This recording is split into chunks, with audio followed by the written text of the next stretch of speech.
जय गुरुदेव। शाकाहारी सदाचारी बाल संघ से सत्संग वचन। सत्संग सुनो, सेवा करो, भजन करो, तब दवा भी लगने लगेगी। शरीर का भी रोग कटेगा और आत्मा का भी रोग कटेगा। दवा दुआ है, किस चीज में होकर वो दुआ दे दें यह कोई नहीं जानता। वे पेड़ की पत्ती खिला दें वो फायदा करेगी। तुम मन में तय करके आते हो कि मुझे ऑपरेशन कराना है, तारीख ले लेते हो, फिर मुझसे पूछने आते हो तो मैं तुम्हारे मन की कह देता हूँ।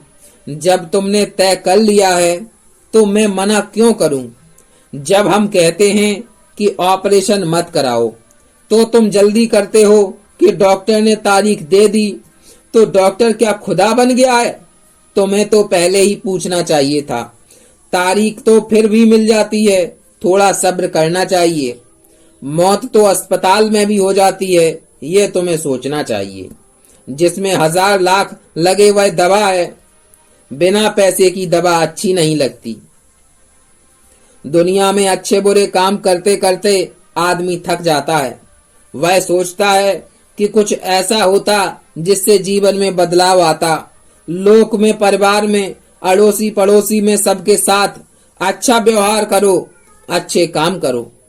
24 घंटे में कोई न कोई अच्छा विचार मन में आता है। अच्छे काम करते रहोगे, अच्छे विचार उठेंगे और उसी में अगर अच्छे लोगों का संग मिल गया तो जीवन बदल जाएगा।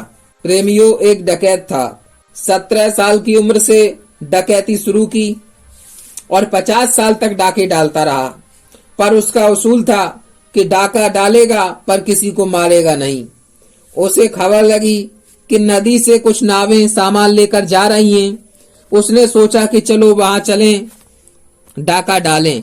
वह लूटने जा रहा था कि एक महात्मा नदी के किनारे मिले और उससे पूछा कि तू कहाँ जा रहा है। वह बोला कि नावों का काफिला सामान लेकर जा रहा है, उसे लूटने जा रहा हूं। उसने सच बताया।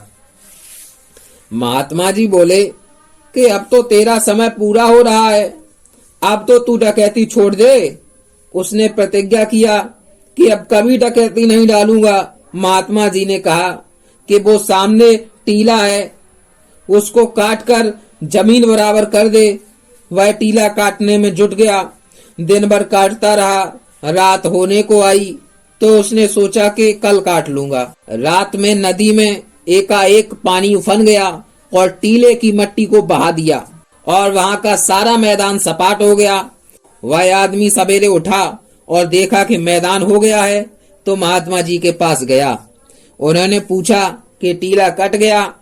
उसने कहा कि आधा टीला तो मैंने काट लिया, आधा आज काटने वाला था, पर किसी ने रात में टीले को काटकर सपाट मैदान कर दिया।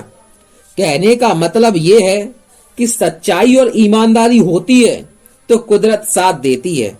सच्चाई होती तो महात्मा मिलेंगे तो उनकी आज्ञा पालन करने में शंका नहीं होती। शंका कभी नहीं करनी चाहिए। सच्चाई सदा फलती और फूलती है। परमार्थ में सच्चाई काम करती है और काम करेगी।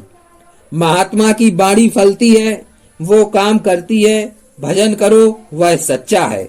जय गुरुदेव।